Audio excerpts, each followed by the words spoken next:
अस्सलाम वालेकुम बच्चों। तो चलिए हम अब आगे बढ़ते हैं सिक्स्थ सम की तरफ। Sanjay get fix monthly income every year. उसका कुछ फिक्स मंथली इनकम था, उसको सैलरी मिलती थी। There is a certain increment, यानी कि उसको इंक्रीमेंट हर ईयर हर साल मिलता था। After 4 years his monthly salary was 4500। फिर उसके बाद after 10 years his monthly salary become 5400। Find his original salary and yearly increment. इसका सॉल्यूशन ये है कि let the fix salary of Sanjay be x, यानी हमने उसकी एक्स फिक्स सैलरी ले ली हर महीने जो उसको मिलती है।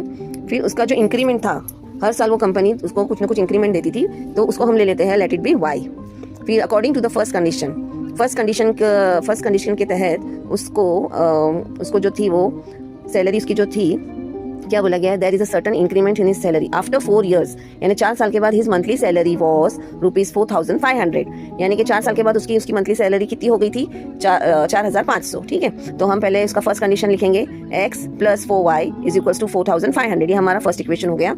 अब हमारा दूसरा कंडीशन भी दिया गया है कि according to the second condition ये है कि after 10 years his monthly salary become ₹5400। ठीक है, तो अब इसका 10 साल के बाद, यानी कि x प्लस 10 साल के बाद उसका मंथली सैलरी कितना हो गया, 5400 रुपया। तो हम लिखेंगे x + 10y। ये हमारा हो गया सेकंड इक्वेशन। ठीक है, अब इसके बाद जो है हम फर्स्ट इक्वेशन और सेकंड इक्वेशन को साइमल्टेनियसली लिख लेंगे। Right both the equations simultaneously, यानी कि साइमल्टेनियसली का मतलब क्या होता है बच्चों, हाँ बिल्कुल बराबर, एक के नीचे एक लिखना। तो हम फर्स्ट वाले इक्वेशन को दूसरे वाले इक्वेशन के नीचे लिखेंगे। तो x + 4y = 4500 and x + 10y = 5400। ठीक है, उसके बाद हमारा जो x जो है वो उसका कोएफिशिएंट सेम है, तो हम सिंपल उसको माइनस की साइन लगा के कैंसिल कर देंगे। हमारा आंसर आएगा -6y = -900। यहाँ पर प्लस है 5400 की तरफ, तो वो माइनस हो जाएगा।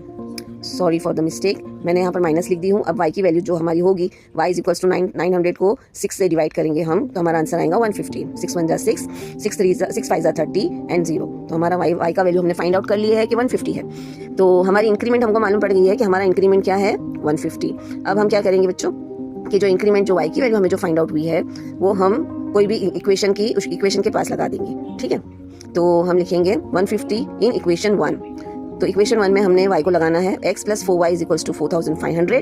ठीक है, तो हमारा x की जो वैल्यू थी, x की जो वैल्यू अभी मालूम नहीं पड़ी है, y की वैल्यू 150 है, तो 4 को 150 से मल्टीप्लाई कर देंगे। हमारा आंसर आएगा 4 0 0, 4 5 20, 4 1 4, 5 6 600। x = 4500 - 600।